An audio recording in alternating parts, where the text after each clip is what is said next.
into We it were doing because additional shooting for this movie in Los Angeles, and I watch the Food Channel a lot, right? I like to cook, and I wanted to be a cook when I was younger. So the guy Bobby Flay, do you know who he is? Okay, he's like one of my heroes. I mean, truly, like one of my life heroes. And not just a cooking hero, my life hero. And I've never met Bobby Flay.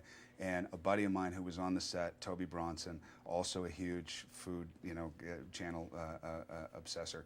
And so I had somebody watch out. I heard that he was doing a show next door. So I had somebody watching out. So when he comes outside, I wanted them to run in and tell me it was him so I could run out and I could meet him. Okay, so came out of his stage or whatever.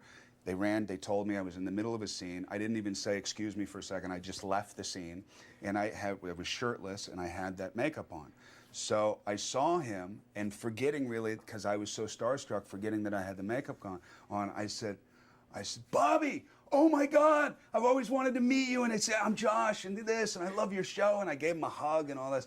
Well, I didn't understand. He was shaking so badly. And I thought it was me, and I thought, I'm not that scary. I'm not sure you heard some stories, but they're not really true. And then I went back inside, and Toby goes, your makeup, it was like, literally, it was like peeling off here, and like you were slobbering out this side. So now I understand why he was so scared. But I met Bobby Flay. well, at least you got to meet him, so that's awesome. That's a huge thing well, for me. that makeup job, let's Sounds just a get little like... effete, but that's okay. But that, when you sat in the makeup chair, what, 2.5 hours a day or something? Or 3. I mean, it just looked like it was the kind of thing that would put you in the mood to play this guy.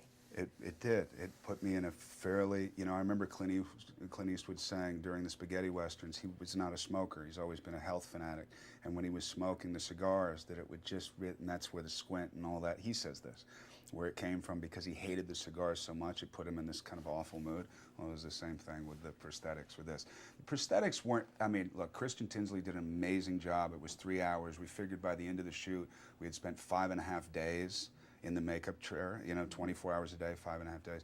But what was tough about it is I couldn't eat. So we would go between 12 and 16 hours shooting, and I could eat in the morning, and then I could drink water, and I could tilt my head and like put the water in, and I could drink water. But after like 6 hours of not eating, you start to, just because of the sugar balance and all that, you start not being a person that people want to hang out with so much. Stuff fall out of the hole? Always. Well, it's in the movie. Yeah. That wasn't forced. That just happened. But let's just talk about Megan Fox and the corset. Do you think she was more tortured being, No, Megan Fox is, I'm told that Megan Fox's waist is like that. She has like a 19-inch waist or something. I don't know. It's Megan Fox she's an actress now. She's a successful actress.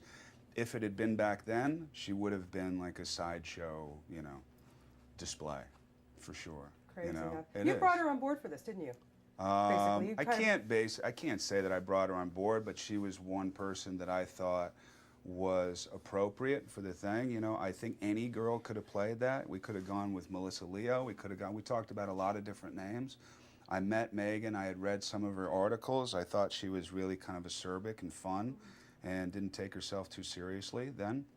And she seemed very appropriate after our first meeting. She seemed like somebody who was willing to scrap with the boys, and that's what I wanted, so they were willing to go with that.